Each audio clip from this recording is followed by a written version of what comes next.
कहानी की शुरुआत होती है एक मार्केट से, जहां हम एक फैमिली को देखते हैं जो बिल्कुल चुपचाप खामोशी से जरूरत का सामान इकट्ठा कर रही होती है। ये लोग इतने ज्यादा डरे हुए थे कि एक दूसरे से बात तक नहीं कर पा रहे थे, बस इशारों से एक दूसरे को समझा रहे थे। आखिर कुछ तो था जो इन्हें बिल्कुल खामोश रहने पर मजबूर कर रहा था। इस फैमिली का सरबराह है ली और इसकी वाइफ का नाम है एवलिन। बड़ी बेटी रेगन जो बचपन से सुन नहीं सकती और इनके दो बेटे मार्कस और बो हैं। बो उम्र में छोटा होता है, इसलिए वो ज्यादा चीजें नहीं समझ पाता। वो ऊपर अलमारी में एक टॉय रॉकेट देख लेता है। जैसे ही वो रॉकेट को उठाने वाला होता है तो वो रॉकेट उसके हाथ से छूटकर नीचे गिरता है। ये देखकर सबके गले में सांसें अटक जाती हैं, लेकिन ऐन वक्त पर रेगन जल्दी से उस रॉकेट को कैच कर लेती है और सबकी जान बचा लेती है। ली सबको इशारों में समझाता है कि शाम होने वाली है, हमें जल्द से जल्द घर लौटना होगा, नहीं तो हम खतरे में पड़ सकते हैं। तभी इनका 4 साल का बेटा वही टॉय रॉकेट फिर से उठा लाया। उसे देखकर सभी दहशत में आ गए, क्योंकि ये रॉकेट बैटरी से चलने वाला था, जिसे ऑन करते ही शोर मच सकता था। ली अपने बेटे के हाथ से वो रॉकेट लेके उसकी बैटरी निकालकर टेबल पर रख देता है। इसके बाद वो सभी घर के लिए निकलने लगे, लेकिन वो इस रॉकेट को साथ ले जाने की बार बार जिद कर रहा था। इसलिए रेगन चुपके से उस बिना बैटरी वाले रॉकेट को उसके हाथ में थमा देती है और वो भी स्टोर से बाहर आ गई। पर तभी उस बच्चे ने रॉकेट की बैटरियां भी उठा ली। इसके बाद ये चारों लाइन से घर की तरफ निकल पड़े। तब हम देखते हैं कि रोशनियों से चमकने वाला ये शहर कभी गाड़ियों के शोर और इंसानों की भीड़ से भरा रहता था, मगर आज ये शहर पूरी तरह से वीरान और सन्नाटे में डूबा हुआ है। यहाँ इंसान तो दूर बल्कि परिंदों की भी आवाज नहीं सुनाई देती। हर तरफ एक खौफनाक सी खामोशी छाई हुई है। पूरी दुनिया में अब कम ही लोग जिंदा बचे हैं, जिनमें ये 5 लोग भी शामिल हैं। यहाँ हम देखते हैं कि उन्होंने लाइन से अपने घर तक रेत बिछाई थी और ये लोग इस पर नंगे पांव चल रहे थे ताकि कदमों की भी आहट न हो। वहीं मासूम बो रेगन के पीछे था। वो रॉकेट को लेकर बहुत खुश था। तभी बो ने रॉकेट में बैटरी लगाकर उसे ऑन कर दिया, जिससे उस रॉकेट में म्यूजिक बजने लगा। रेगन सुन नहीं सकती थी, इसलिए आवाज पर इसका ध्यान ही नहीं गया। लेकिन जब ली और एवलिन ने उसे सुना तो वो दोनों बहुत ज्यादा घबरा गए। तभी अचानक घने जंगलों के बीच से निकलकर गोली की रफ्तार से भागता एक खौफनाक मॉन्स्टर बो की तरफ बढ़ने लगा। लेकिन तब तक बहुत देर हो चुकी थी। वो मॉन्स्टर बो को अपने साथ ले गया। इसके बाद हमें 1 साल के बाद का सीन दिखाया जाता है। ली और इसकी फैमिली ने इस हालात में जीना सीख लिया था। ली ने अपने घर में एक रिसर्च रूम बना लिया था, जहां उसने इस मॉन्स्टर के बारे में पूरी मालूमात हासिल कर ली थी। जहां हमें पता चलता है कि वो खौफनाक मॉन्स्टर जो बिल्कुल धीमी से आवाज को भी कई किलोमीटर दूर से डिटेक्ट कर लेता है। अच्छी बात ये थी कि वो मॉन्स्टर पूरी तरह से अंधे थे, लेकिन उनके सुनने की ताकत इतनी तेज थी कि वो हवा में जरा सी वाइब्रेशन और धीमी आवाज को भी महसूस कर सकते थे। अगर कोई इंसान जोर से सांस भी ले तो उसे भी महसूस करके ये मॉन्स्टर बिजली की रफ्तार उसकी ओर दौड़ पड़ते थे और इस इंसान को कुछ ही सेकंड में खत्म कर देते थे। साथ ही साथ उन मॉन्स्टर की चमड़ी लोहे से भी ज्यादा मजबूत थी, जो उन्हें बंदूक की गोली और किसी भी हथियार से प्रोटेक्ट करती थी। दरअसल आज से 1 साल पहले ये मॉन्स्टर स्पेस से आए एक मेट्रॉइड के जरिए इस जमीन पर आए। ये मॉन्स्टर इतने ज्यादा तेज रफ्तार थे कि कुछ ही वक्त में पूरी दुनिया से लगभग सभी इंसानों का नामो निशान मिटा दिया। इन मॉन्स्टर से बचने का सिर्फ एक ही तरीका था और वो था बिल्कुल खामोश रहना, जो कि ली और इसकी फैमिली ये राज जान चुके थे। इसलिए उन्होंने खुद की पूरी तरह से सेफ्टी कर ली थी। ली ने अपने घर के चारों तरफ सीसीटीवी कैमरास लगा दिए ताकि मॉन्स्टर के आने की खबर इनको लग सके। साथ ही उसने सीढ़ियों और रास्ते में कदम रखने वाली चीजों पर एक खास तरह के निशान लगाए थे ताकि इन क्रिएचर्स को इनके पैरों की आहट भी ना आ सके। और ली ने अपने घर में एक अंडरग्राउंड बंकर भी बना लिया था, जहाँ ये मॉन्स्टर पर रिसर्च करता था। इसलिए ये भी पता लगा लिया था कि इस इलाके में कुल 3 मॉन्स्टर मौजूद हैं। अब ली इन मॉन्स्टर की कमजोरी के बारे में जानने की कोशिश कर रहा था। साथ ही साथ ली रेडियो के जरिए पूरी दुनिया में हेल्प का सिग्नल भेज रहा था, लेकिन अब तक इसका किसी से भी कांटेक्ट नहीं हो पाया था। यहाँ हमें पता चलता है कि एवलिन प्रेग्नेंट है और जल्द ही वो एक बच्चे को जन्म देने वाली है। अब क्योंकि ये बच्चा पैदा होने पर रोने लगेगा, इसलिए उन्होंने अपने आने वाले बच्चे के लिए एक साउंड प्रूफ बॉक्स बना लिया है ताकि जब भी अगर बच्चा रोए तो इसके मुंह पर ऑक्सीजन मास्क रख सकें। मास्क रखकर इसे इस बॉक्स में छुपा दें, जिसे उस मॉन्स्टर को बच्चे की रोने की आवाज नहीं आएगी। इस मुश्किल हालात में मॉन्स्टर से बचने के लिए रेडी रहना बहुत जरूरी था, लेकिन ली की बड़ी बेटी रेगन सुन नहीं सकती थी और ये कमी उसके लिए एक बड़ी मुसीबत बन सकती थी। इसलिए ली उसकी इस कमी को दूर करने की कोशिश में था। ली अपनी बेटी रेगन के लिए एक हेयरिंग एम्पलीफायर बनाता है और ली वो एम्पलीफायर रेगन को दे देता है, लेकिन रेगन इस एम्पलीफायर को लेकर खुश नहीं नहीं थी, क्योंकि उसे लगता है कि हमेशा की तरह ये एम्पलीफायर भी काम नहीं करेगा, क्योंकि ली अपनी बेटी रेगन के लिए पहले भी कई एम्पलीफायर बना चुका था। इसलिए रेगन पहले तो इस एम्पलीफायर को गिरा देती है, लेकिन जब वो एम्पलीफायर को टेस्ट करती है तो ये काम कर रहा होता है। बाहर की दुनिया की आवाज सुनते ही वो खुशी के मारे रोने लगती है और साथ में रेगन को अपने छोटे भाई की याद भी आती है। रेगन आज भी खुद को अपने भाई की मौत का जिम्मेदार ठहराती है। उसे लगता है अगर उस दिन वो अपने भाई को टॉय रॉकेट नहीं देती तो आज उसका भाई जिंदा होता, लेकिन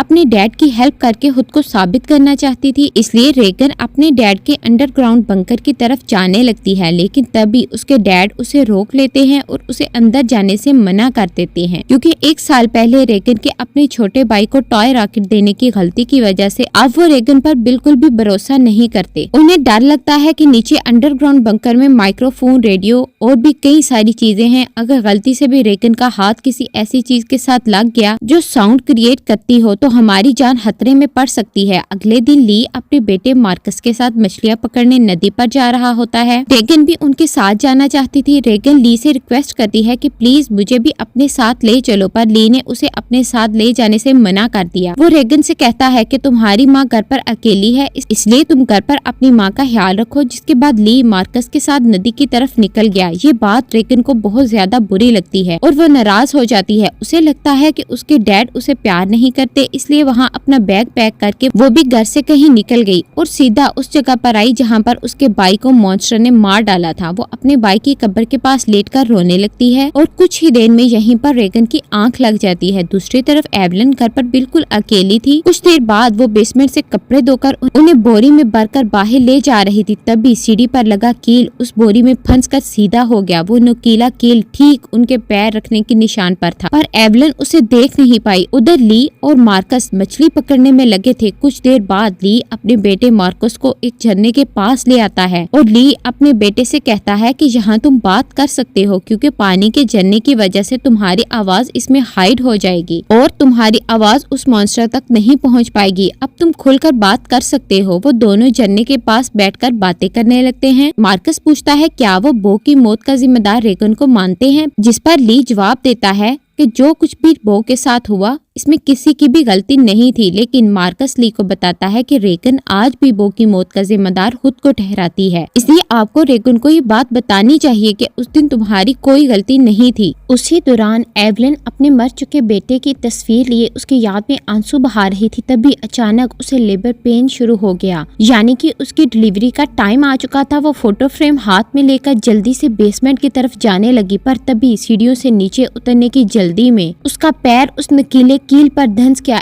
एवलिन दर्द से तड़प उठी, पर उसने अपने मुंह से आवाज नहीं निकाली, लेकिन उसके हाथ से उसके बेटे का फोटो फ्रेम छूट गया और तेज आवाज के साथ नीचे गिरकर टूट जाता है। एवलिन ने जैसे तैसे करके अपने पैर को खींचकर उस कील से बाहर निकाला। उस दौरान उसे इतनी तकलीफ हुई कि उसका चेहरा पूरी तरह से लाल हो गया, लेकिन वो खुद पर काबू रखते हुए अपने मुंह से आवाज तक नहीं निकालती, क्योंकि उसे पता था कि आवाज निकालने का मतलब अपनी मौत को दावत देना है। और वो लंगड़ाती हुई नीचे आकर लाइट का स्विच ऑन करती है, जिससे बाहर रेड लाइट जल पड़ी। अब वो वापस ऊपर की तरफ लौटने लगी और तभी उसने कुछ देखा जिससे उसके गले में सांस अटक गया। असल में वो मॉन्स्टर उसके घर तक पहुंच चुका था। दरअसल जब एवलिन के हाथ से वो फोटो फ्रेम गिर गया था तो उस आवाज को मॉन्स्टर ने सुन लिया था। डर से कांपती एवलिन दीवार के पीछे छुप गई। दूसरी तरफ ली और मार्कस मछलियां पकड़कर घर वापस लौट रहे थे, तभी उन्होंने देखा घर के चारों तरफ रेड लाइट चल रही है। ली समझ गया कि एवलिन खतरे में है। वो जल्दी घर की तरफ भागा। उधर बेसमेंट में छुपी एवलिन डर के मारे कांप रही थी और वो मॉन्स्टर उसे घर के हर एक कोने में ढूंढ रहा था। तभी एवलिन को बेसमेंट में एक टाइमर मिला। यहाँ एवलिन समझदारी से काम लेते हुए उस टाइमर में कुछ सेकंड्स का टाइम सेट करके उसे एक कोने में रख देती है और जल्दी से एक दूसरे कोने में आकर छुप जाती है। इतने में वो मॉन्स्टर वहाँ हलचल महसूस कर लेता है और वो आहिस्ता आहिस्ता इस हलचल वाली जगह की तरफ बढ़ने लगा। वो एवलिन के काफी करीब था। एक तो एवलिन को लेबर पेन हो रहा था और दूसरा उस मॉन्स्टर का डर था, लेकिन एवलिन अपने आप को पूरी तरह से कंट्रोल करके बिल्कुल चुपचाप बैठ जाती है। तभी टाइमर में अलार्म बजा, जिसे सुनते ही वो मॉन्स्टर तेजी से उस डायरेक्शन की तरफ भागा। मौके का फायदा उठाते हुए वो जल्दी अंडरग्राउंड बेसमेंट से बाहर निकली, लेकिन वो जैसे ही मेन डोर से बाहर निकलने वाली थी तो उसने देखा कि एक और मॉन्स्टर घर के बाहर यहाँ वहाँ घूम रहा है, इसलिए वहीं पर दीवार के साथ छुप गई। उधर ली मार्कस के साथ दूर से ये सब कुछ देख रहा था। ली समझ गया, अगर मैं अपनी बीवी को बचाने के लिए घर पर जाऊंगा तो मैं अपनी बीवी को नहीं बचा पाऊंगा, बल्कि दोनों की जान जा सकती है। उस मॉन्स्टर की बॉडी इतनी सख्त है कि उसे बंदूक से मार पाना इम्पॉसिबल है, इसलिए वो अपने पहले से बनाए हुए एक प्लान पर काम करने लगा। ली ने जल्दी से मार्कस को टार्च दी और उसे जल्दी फ्लेयर रॉकेट चलाने को कहा, जो उन्होंने घर से दूर एक जगह पर पहले ही वहाँ सेट कर रखे थे। जिसके बाद मार्कस तेजी से रॉकेट की तरफ भाग निकला। उधर एवलिन ऊपरी मंजिल में मौजूद बाथटब तक पहुँच गई। वो बहुत ज्यादा तकलीफ में थी। अब वो और ज्यादा देर तक बच्चे को रोक नहीं सकती थी। वो बस बच्चे को जन्म देने ही वाली थी कि उसकी सिसकियों की आवाज को महसूस करता हुआ वो मॉन्स्टर बाथरूम के करीब आ चुका था। एवलिन को समझ आ चुका था कि अब जिंदा बच पाना नामुमकिन है। तभी उधर मार्कस ने रॉकेट चला दिए, जिसे सुनकर वो मॉन्स्टर एवलिन को यहीं पर छोड़कर तेजी से उस आवाज की तरफ भागा और उसी पल दर्द को दबाए बैठी एवलिन जोर से चीखी, जिसकी आवाज रॉकेट्स के शोर में दब जाती है। रॉकेट्स का शोर और लाइट्स दूर से रेगन भी देख लेती है और वो घर की तरफ निकल पड़ती है। थोड़ी देर बाद ली बंदूक लेकर घर के अंदर आया। उसने देखा कि सीढ़ियों पर पैरों के खून के निशान लगे हुए हैं। वहाँ इन निशानों का पीछा करते हुए बाथरूम तक पहुँच जाता है। वहाँ पहुँचकर देखता है कि बाथटब खून से लाल है। वो समझ गया कि एवलिन भी इस मॉन्स्टर का शिकार हो चुकी है। वो आंसू बहाता हुआ वहीं बैठ गया, पर तभी शावर रूम के कांच पर किसी ने हाथ रखा। वो कोई और नहीं बल्कि एवलिन ही थी। एवलिन ने उस मुश्किल हालात में भी खुद को संभाल कर एक बेटे को जन्म दिया था। एवलिन को जिंदा पाकर ली की आंखें खुली की खुली रह गईं। अब उससे पहले कि बच्चे की रोने की आवाज आती,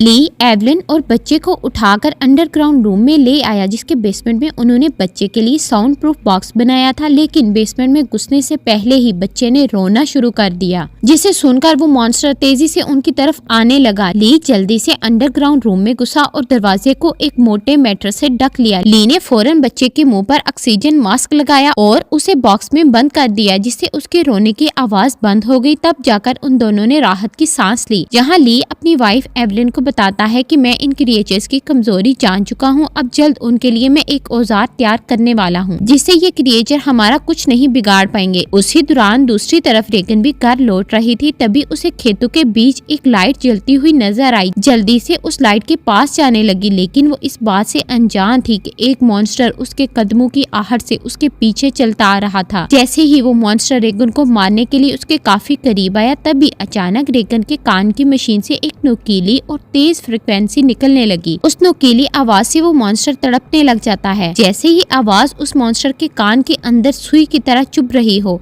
उस आवाज से वो जल्दी वहाँ से भाग गया। वहीं ये आवाज रेगन के कानों को भी चुभ रही थी, पर जैसे ही वो मॉन्स्टर वहाँ से भागा, रेगन के कान में तकलीफ बंद हो गई। लेकिन रेगन को समझ नहीं आया कि आखिर उसके कान की मशीन ने ऐसा क्यों किया। वो इस बात पर ज्यादा ध्यान न देते हुए लाइट के पास पहुँच जाती है। तभी उसने देखा वो रोशनी एक टॉर्च की थी। जैसे ही रेगन उस टॉर्च को उठाने गई, तभी अचानक किसी ने उसका हाथ पकड़ लिया। वो कोई और नहीं बल्कि मार्कस था, जो डर से कांपता हुआ यहाँ छुपा हुआ था। अपनी बहन को देखकर मार्कस की घबराहट दूर हो गई। वो रेगन से कहता है कि मैं झाड़ियों से तुम्हें छुपकर देख रहा था, तुम्हारे पीछे वो मॉन्स्टर भी आ रहा था, लेकिन पता नहीं वो मॉन्स्टर तुम्हारे करीब आते ही अचानक भाग गया। ये सुनकर रेगन बहुत ज्यादा डर जाती है, क्योंकि उसे ये भी पता नहीं था कि उसके पीछे मॉन्स्टर आ रहा है। वहीं दूसरी तरफ एवलिन को अपने बच्चों की फिक्र हो रही थी। वो ली से कहती है कि मुझे डर लग रहा है कि कहीं इस मॉन्स्टर ने मेरे बच्चों को खा न लिया हो, तुम जल्दी से मेरे बच्चों को ढूंढ लाओ। इसी दौरान ली अंडरग्राउंड रूम से अपनी वाइफ और बच्चे को सुलाकर वहाँ से बाहर निकलता है। अब वो मॉन्स्टर भी वहाँ से जा चुका था, पर उसने पूरा घर तहस नहस कर दिया था, जिससे वहाँ मौजूद पानी का एक पाइप भी टूट गया था और पानी सीधा नीचे अंडरग्राउंड रूम में जा रहा था। लेकिन ली का उस पर ध्यान नहीं गया और वो बच्चों को ढूंढने खेतों की तरफ निकल पड़ा। इसी दौरान उधर मार्कस और रेगन अनाज रखने वाली टैंकी के ऊपर छुपे हुए थे और आग जला लेते हैं, ताकि उस आग को देखकर उनके डैड यहाँ आ जाएं। ली भी अपने बच्चों को यहाँ वहाँ ढूंढने लगता है। कुछ देर बाद पानी के शोर से एवलिन की आंख खुल जाती है। उसने देखा कि पूरा बेसमेंट पानी से भर चुका था। पानी ऊपर से झरने की तरह बहकर नीचे आ रहा था। इतने में एवलिन की नजर अपने बच्चे के बॉक्स पर पड़ी। वो बॉक्स खुला हुआ था पर वहाँ से बच्चे की जरा सी भी आवाज नहीं आ रही थी। एवलिन जैसे ही बॉक्स के पास जाने लगी तभी उसे बॉक्स के पास ही सामने से एक मॉन्स्टर नजर आया। उसे देखकर एवलिन बहुत ज्यादा घबरा गई। एवलिन को लगा कि शायद मॉन्स्टर ने उसके बच्चे को खा लिया है, क्योंकि एवलिन को वो बॉक्स तो नजर आ रहा था लेकिन वो बॉक्स इससे काफी दूर था, इसलिए वो नहीं देख पा रही थी कि बच्चा अभी भी जिंदा है या फिर मॉन्स्टर ने उसे खा लिया है। इसलिए वो धीरे धीरे बॉक्स की तरफ बढ़ने लगी। तभी वो मॉन्स्टर भी पानी में उतर जाता है। लेकिन एवलिन जब बॉक्स के करीब पहुंचती है तो उसने देखा कि उसका बच्चा सही सलामत है। खुशकिस्मती से बच्चे ने आवाज नहीं की थी, जिस वजह से उसकी जान बच गई थी। वो अपने बच्चे को लेकर एक कोने में आकर चुपचाप खड़ी हो गई, पर वो मॉन्स्टर मौत बनकर एवलिन के पास ही मंडरा रहा था। अगर बच्चे के मुंह से जरा सी भी रोने की आवाज निकलती तो इनकी मौत पक्की थी। दूसरी तरफ रेगन और मार्कस अपने डैड का इंतजार करते करते थक चुके थे। रेगन को लगता है कि उनके डैड उन्हें बचाने के लिए नहीं आएंगे, पर वो अकेले ही घर जाना चाहती थी। लेकिन मार्कस उसे रोकने की कोशिश करता है। जैसे ही वो अपनी बहन को रोकने के लिए आगे बढ़ता है तो अनाज की टैंकी का दरवाजा खुलता है और वो उसके अंदर गिर जाता है। गिरते वक्त मार्कस के मुंह से तेज आवाज निकल जाती है, जिसे सुनते ही वो मॉन्स्टर जो एवलिन को घर में ढूंढ रहा था वो फौरन उस आवाज के पीछे भाग पड़ा, जिससे एवलिन तो बच गई लेकिन अब मार्कस की जान खतरे में पड़ गई थी। गंदम से भरी वो टैंकी दलदल की तरह थी, जिसके अंदर फंसा मार्कस बाहर आने के लिए जितना जोर लगा रहा था उतना ही वो इसके अंदर दनसता जा रहा था। यहाँ रेगन टैंकी का दरवाजा तोड़कर उसे नीचे अनाज में फेंक देती है और खुद भी नीचे टैंकी में कूद जाती है। मार्कस जैसे ही अनाज में डूबने वाला था, रेगन उसे पकड़कर बाहर निकाल लेती है और ये दोनों दरवाजे के ऊपर बैठ जाते हैं, जिससे उनकी जान बच जाती है। लेकिन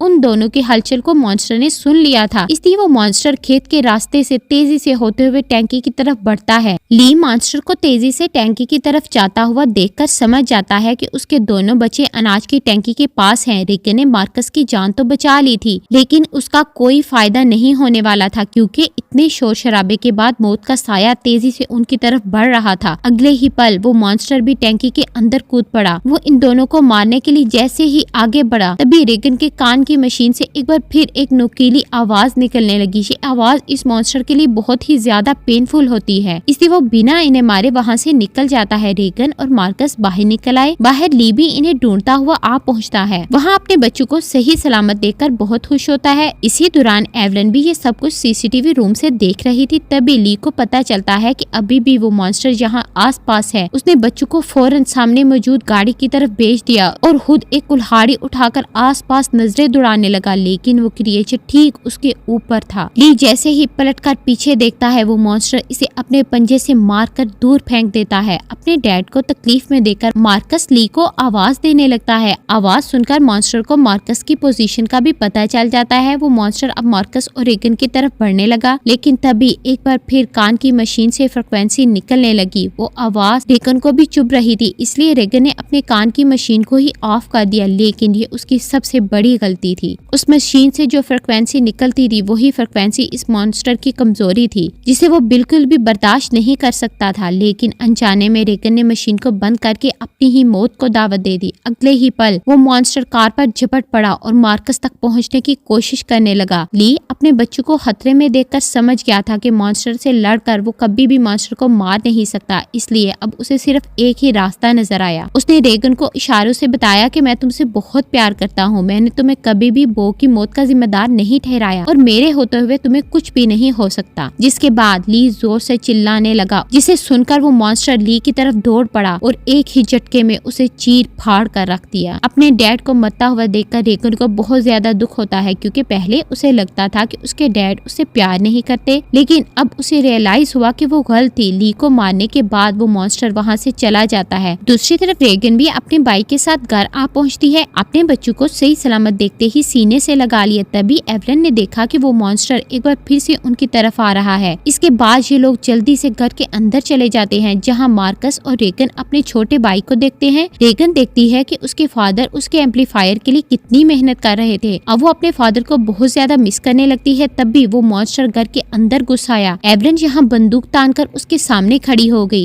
एवलन के पास बंदूक तो थी, पर वो जानती थी कि उसकी गोली उस मॉन्स्टर की मोटी खाल का कुछ नहीं बिगाड़ सकती। इसलिए अब उन्हें अपनी मौत अपनी आंखों के सामने नजर आ रही थी। लेकिन जैसे ही ये मॉन्स्टर उन लोगों को मारने के लिए आगे बढ़ा, तभी अचानक रेगन के कान में तकलीफ होने लगी। लेकिन दूसरी तरफ उसने देखा कि वो मॉन्स्टर भी अचानक तड़पने लगा। यानी जैसे ही रेगन के कानों में तकलीफ शुरू हुई, तभी दूसरी तरफ वो मॉन्स्टर भी उससे कई गुना ज्यादा तकलीफ महसूस करने लगा। रेगन समझ जाती है कि उसके कान में लगी मशीन का इस मॉन्स्टर के साथ कोई कनेक्शन है। तभी रेगन का ध्यान अपने फादर की रिसर्च पर गया, जिससे वो समझ गई कि इस मशीन से निकलने वाली हाई पिच फ्रिक्वेंसी इस मॉन्स्टर की कमजोरी है। रेगन को समझ आ गया था कि जब भी ये मॉन्स्टर मेरे करीब आता है तो मेरे कान में तकलीफ होने लगती है और ये मॉन्स्टर वहाँ से भाग जाता है। इससे पहले कि ये मॉन्स्टर उन्हें मार देता, रेगन जल्दी से अपने कान में लगी मशीन का पावर और ज्यादा बढ़ा देती है, जिससे निकलने वाली हाई फ्रिक्वेंसी साउंड से वो मॉन्स्टर अचानक तड़पने लगा। ऐसा लग रहा था जैसे वो हाई फ्रिक्वेंसी साउंड उस मॉन्स्टर के पूरे जिस्म में सुइयां चुभा रही हो। यहाँ रेगन की माँ भी समझ जाती है कि ये सारा कमाल मशीन का है, लेकिन पावर बढ़ाने से रेगन के कानों में भी और ज्यादा तकलीफ होने लगी। इसीलिए रेगन समझदारी से काम लेते हुए वहाँ रखे माइक के साथ उस मशीन को लगा देती है, जिससे साउंड वेव और ज्यादा तेज हो गई। अब तो इस मॉन्स्टर का दर्द से बुरा हाल हो गया और उसकी खोपड़ी खुलने लगी। जैसे ही उसका मुंह नजर आया, तभी एवलन ने शॉटगन से सीधा उसके मुंह के अंदर फायर कर दिया, जिससे उसकी खोपड़ी एकदम गुब्बारे की तरफ फट गई और आखिरकार वो मॉन्स्टर मारा गया। हालांकि खतरा अभी टला नहीं था। गोली की आवाज सुनकर बाकी मॉन्स्टर भी वहां आ गए, लेकिन अब एवलन और रेगन को इन मॉन्स्टर की कमजोरी मालूम थी। इसलिए रेगन ने माइक का वॉल्यूम फुल कर दिया और एवलन इन मॉन्स्टर को मारने के लिए तैयार हो गई। इसके साथ ही ये कहानी खत्म हो जाती है।